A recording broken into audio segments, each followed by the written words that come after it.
To the lost souls, the disintegrated spirits, the wanderers, the dreamers, and the seekers, welcome to the Embodied Podcast. I'm your host, Dr. Danielle McGinnis. Our work in this podcast will be to foster healing, transformation, self-expression, creativity, and the development of consciousness. So with our intentions grounded firmly, let's settle in and do some integration work.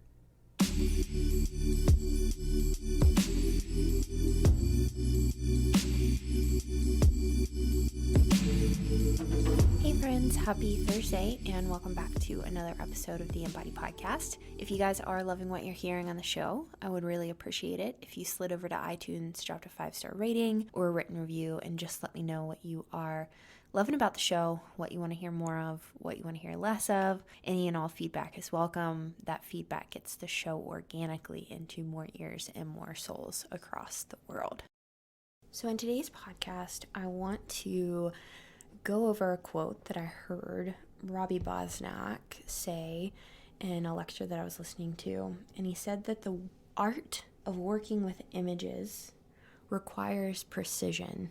And I think that this is a really potent topic for me because so often we want to abstract images and call the image the feminine, the shadow.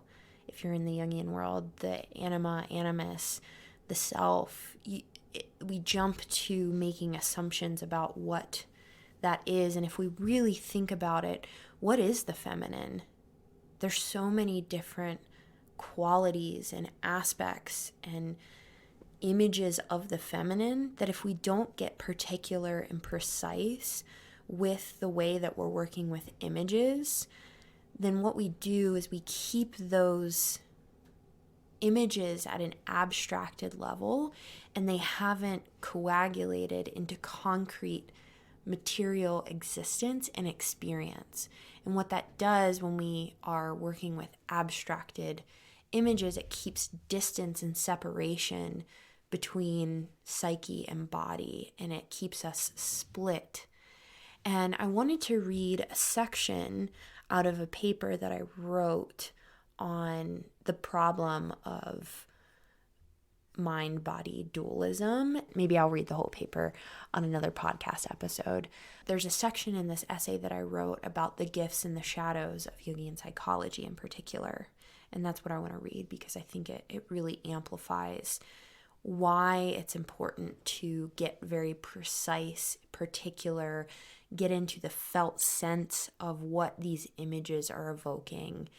Jung's orientation to mind and body is helpful for practitioners in navigating individual and cultural mind-body dualism. In Jungian theory, the realm of instinct, sensation, is not considered separate from the realm of the psychic, nor are they thought to be reducible to one another. Jung attempted to hold the tension between the material world's concrete reality and the spiritual world's psychical reality. But unlike reductionistic approaches, Jungian psychology can honor the fact that material concrete experience can simultaneously disengage with identifying matter as the basis for all of knowledge. This is the biological reductionist approach. Hang with me here. This unique position allowed Jung to pry the soul of psychology out from underneath the shadows of reductionism. In turn, he opened up this vast pathway for those who were suffering this malaise of dogmatic Western spirituality to experience life more deeply. He did this using his theory of archetypes. Jung recreated a bridge between the spiritual and the material that religious and scientific dogma had put into the shadows. They had split spirit and matter. Religion said it's all spirit, no body. Science said it's all body, no spirit. And so despite Jung's innovative way of working with religious doctrine and scientific dualism, the problem with many Jungian approaches that I see is the unconscious attempt to transcend this dualism that we're experiencing in our time using archetypal theory. In other words, practitioners often favor the psychic or spiritual pole of Jung's theory, and they deny the instinctual realm. In working with the archetypes without acknowledging their instinctual basis is just another form of spiritual bypass. And this is what I'm talking about with abstraction, but I'll get there. So despite neo-Jungians like Marion Woodman and Tina Stromstead continually advocating for the reclamation of body in Jungian theory, these conversations are often only received at an abstracted level of understanding.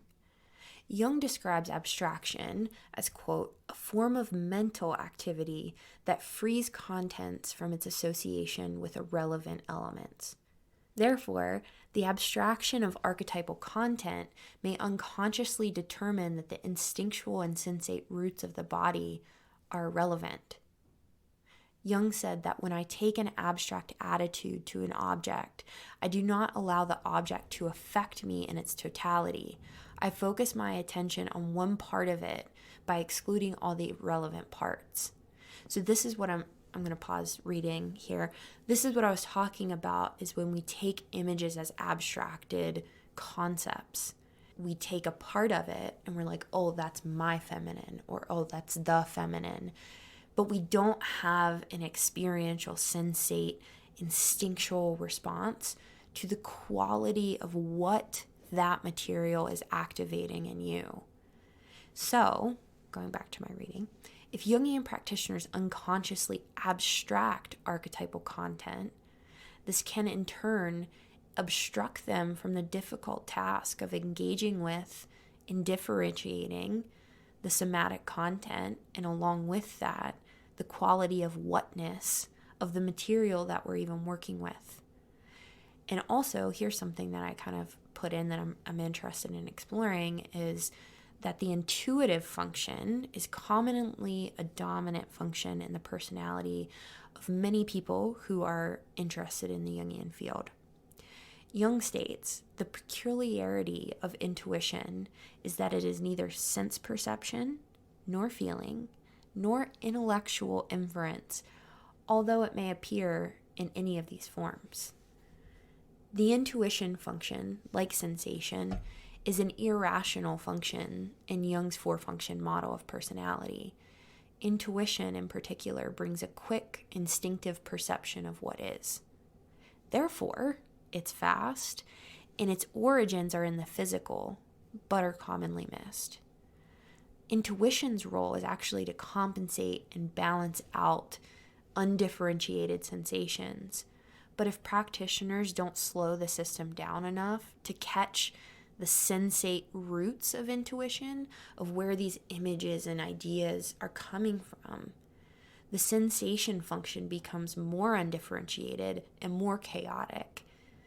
Conger states, quote, it was, therefore, somewhat of a surprise when analytical psychology discovered in the products of the unconscious of modern man so much archaic material.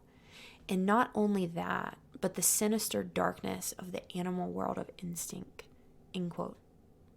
Therefore, Jungian practitioners, or people who are working with images or interested in images, must have an awareness even that they're navigating archaic territory of undifferentiated matter at a sensate level, and especially if the inferior function of Jungian psychology is sensation. Tina Stromstead states, what we need to relearn is how to navigate the lower terrains, learning to pass back and forth from the gateways of the upper world and the lower world without fear that we'll be gobbled up there, go crazy, die, never to be released to the upper world again.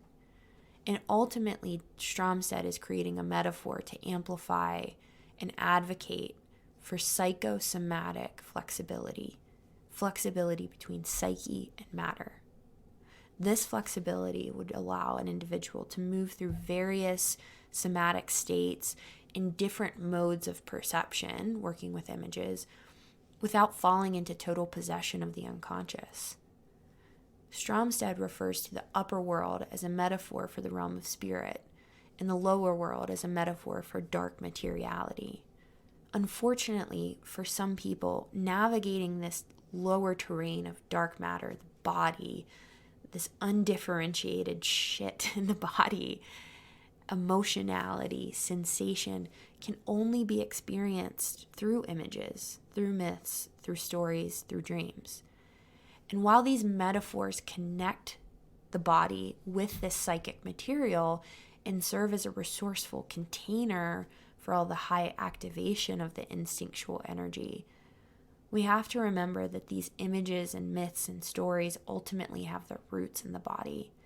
And if we are ever to indwell spirit and matter, we must eventually learn to dance with the higher activation states on a body level, not just a mental one, not just abstraction, not just the feminine, not just the goddess, not just the light seeker, not just the whatever archetype that's pulling your interest.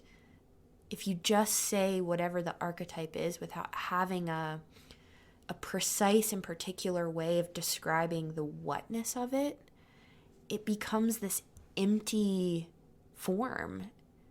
Judith states, quote, "When consciousness is detached from the body, it's wide and vague, dreamy but empty, capable of great journeys. But when it's connected to our body, we then have a dynamic energy flow throughout our entire being. And in this way, the spiritual realm becomes embodied, making it tangible and effective," end quote. So for those people out there who prefer transcendence and find that realm of abstraction and that spirit world safer than that of the material world, I think SE work using this depth psychological orientation is helpful, and it can allow these archetypal energies that often accompany traumatic experience to find a home in the body. So I think to experience profound and embodied transformation, I think we have to explore the somatic dimensions of these images at a sensate level. Because I think that often the body of the image, the sensation of the image, the whatness, the particularity and preciseness of the image is often left behind. And it's a shadow of the process of individuation. And this is something that I'm feeling called to explore more and more, is the shadow of the shadow in Jungian psychology. So what is the intolerable aspects of the shadow or images or archetypal work that we're not willing to face? And from what I see, the way that we approach images in this abstracted, kind of dreamy, floaty, idealistic, new age manner in pop culture becomes a really big problem, because we're talking about empty forms. Jung talked about that the archetypal forms are empty until they become activated through lived experience. That the archetype is just a form, and that has to be lived out for us to really experience the archetype.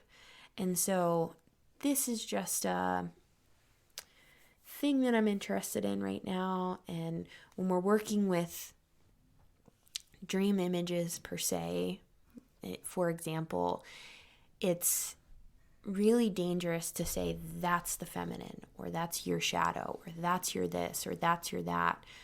And of course, we all fall into that mode of perception, because that is our habitual state culturally, is we tend to reduce things or abstract things into concepts to make them more digestible for our split being. But this is just an opening to recognize that if we go into the image as a presence that exists unto itself, it has a reality and a value and a quality unto itself, then we're called to get to know that particular image, relate to that particular image, and not just see it as an object or a concept out there, but something that's being lived through our constant wrestling and trying to relate to it. So I'm starting to feel like an absolute madman as I'm talking about this. So it's probably a good time to end the show. But if you've hung on with me through this podcast, I really, really appreciate it. Maybe I'll go into the paper as it continues to evolve, because I feel like this is the direction in which my dissertation is going, and I'm really interested in why we abstract things and reduce things into concepts without really having a lived experience of them. So anyway, I hope that you guys enjoyed the show and have a great weekend, and we will talk Sunday. Bye, guys.